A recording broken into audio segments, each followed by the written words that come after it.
Up, everybody? Welcome into another episode of Bulls Latest. Your host, Matt Johnson here. Wanted to kick off today's show by looking at the Bulls preseason schedule that has now been released. The preseason is a great opportunity for this Bulls team to immediately gauge the offseason progress that they've made moving in through the preseason slate and into the regular season. I think it'll be an early test of improvement to see where this roster's at heading into a very important regular season for this group. The Bulls will take on the Cleveland Cavaliers twice on October 7th and October 9th in a home and away series there before hosting the Milwaukee Bucks on October 12th.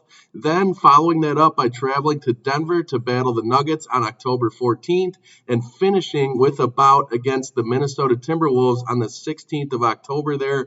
So it's a preseason schedule where all four of Chicago's opponents were playoff teams, three of which advanced past the first round. So these are teams who are looking to build off their positive seasons last year. I think it's a good test for this Bulls group to get their starters ready for an important regular season, as well as get these role guys acclimated in terms of what their role is going to be. So I think there's a lot of value to be held in these preseason games, especially with where the Bulls are at and specific to their organization at the moment.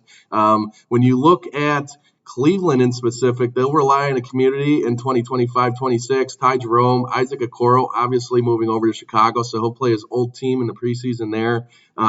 Those are notable departures for them. Lonzo Ball, obviously the big trade over to Cleveland, is their primary addition, so he'll play Chicago in the preseason there. That'll be interesting as well. As far as Milwaukee, they'll look drastically different after losing a first-round series against the Pacers this past year. Obviously, they parted ways with Damian Lillard and Brook Lopez, but made a big splashy move in acquiring Miles Turner in free agency. I think that'll be fun to watch that over in Milwaukee. Moreover, the Bucks added Cole Anthony as well and Gary Harris to shore up the backcourt for them. So that'll be a matchup where you're definitely going to get a look at that to start. The Nuggets overhauled their reserve unit, parted ways with longtime forward Michael Porter Jr. That was a huge move I talked about weeks ago. They swapped Porter Jr. with Cam Johnson. I'm excited to watch Cam Johnson in Denver. I think he's going to be a huge add to that organization and a solid piece. I think Denver is going to be a very solid team in the West and it's going to make a lot of noise. So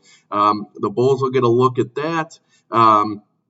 Dario Saric was also traded to the Sacramento Kings in exchange for Jonas Valanciunas. So you put Jonas Valanciunas with a guy like Jokic there, that's going to be an exciting tandem. So we'll get a look at that in the preseason. And then finally, Minnesota, they'll trot out the same imposing starting lineup, but will rely on an emerging youthful tandem composed of Rob Dillingham and Terrence Shannon Jr. for ample bench production there. Those guys will definitely get a lot of looks in the preseason and will probably get some good minutes against the Bulls in that final preseason matchup. So the October, exhibition is a channel for the Bulls to make their presence felt ahead of the regular season. I'm excited for that.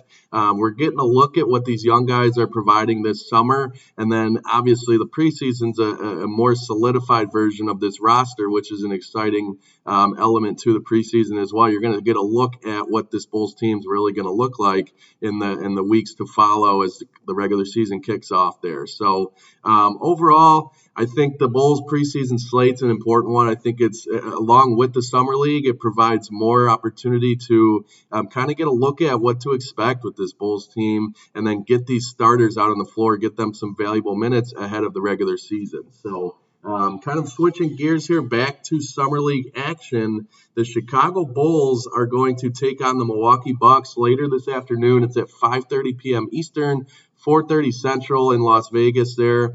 The Bulls are 4.5-point dogs against the Milwaukee Bucks. The total sits at 186.5 points. So that's the last game against Indiana, the total went over. The Bulls were able to put up more offensive production, which helped that. The Bulls are plus 164 in the money line. So come in as underdogs in this one.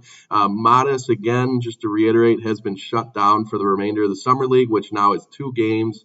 We'll get into what the final game for the Bulls this summer is going to look like. I think with Midas being shut down, the younger guys have a prove-it situation to where they have another opportunity to shine. I mean, you've seen guys like Freeman Liberty take advantage of that. I think with the Bulls being 22nd in the Summer League standings, it's not necessarily about the wins and losses, but about what you're going to have in terms of some of this young talent and who's going to get a shot.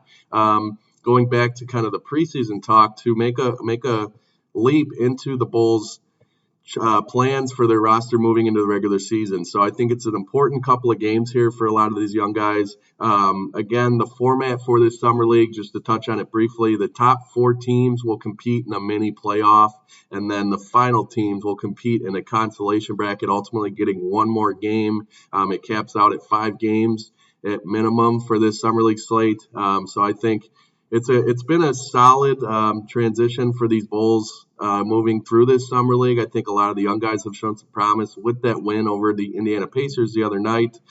So looking to build off of that.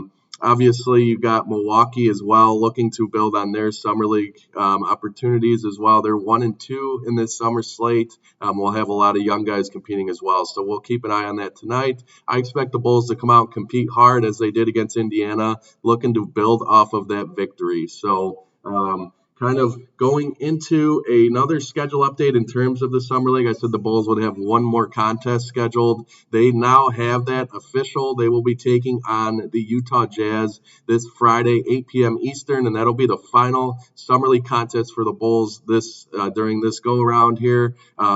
Again, it's an opportunity to possibly see Ace Bailey, Walton Clayton Jr., who's looked really good out of the University of Florida. So those are 2 young guys that I'm excited to possibly watch play the Bulls. Assuming Ace Bailey gets the nod to go there, they could possibly shut him down. But being a young guy, wanting to grab some more experience ahead of the preseason there, I think Ace Bailey has a decent chance to suit up. Isaiah Collier, also another name to look at when you're previewing this Utah Jazz team. So that'll be Friday night. I will definitely be recapping that for you guys as well as we end the NBA Summer League and then move our focus to what remains for the Bulls free agent signings and then what they have in terms of guys that are still in the negotiations of talks, most notably Josh Giddy and Nikola Vucevic still. I talked about Ayo Dosunmu and Kobe White as well, but we'll continue to monitor that as the NBA Summer League comes to a close here. Kind of going off of that, I wanted to talk about Josh Giddy in a different report that's come out about him. ESPN's Jamal Collier reported that amongst the feel around the Josh Giddy situation being they're so far apart on talks and have kind of come to a standstill there, it is kind of worthy of noting the Bulls have had quote-unquote positive contract talks recently and the expectations that they will be eventually coming to an agreement. So this kind of counteracts the feel around the situation that things are kind of separating. I think it's encouraging to see that the Bulls, and it's being reported that the Bulls are having conversations with Josh Giddy and kind of moving through this in a good way, not rushing it as they kind of did with Pat Williams, which was a mistake. So I think the fact that there is a report out there per ESPN that the Bulls have had positive contract talks recently with Giddy state that both sides are still in contact here, which is good and a good sign. Obviously, I expect a deal to come together at some point here. It's just a matter of when, and that I do think he will be a Chicago Bull heading into this next season. So one thing to note with Josh Giddy here, only one free agent thus far this summer has signed a deal for $30 million a year or more, and that's the number that he's looking for. So it kind of helps the Bulls in that way, that the market on that is kind of small. The only guy signing a deal of that is Kyrie Irving. He signed an extension for $39.5 million annually. Obviously, Kyrie Irving rehabbing that torn ACL injury, but the Dallas Mavericks lock him up at that number for the foreseeable future. I don't think Josh Giddey's in the same realm as Kyrie Irving, and that's a great example as to why the Bulls are kind of negotiating this the way that they are.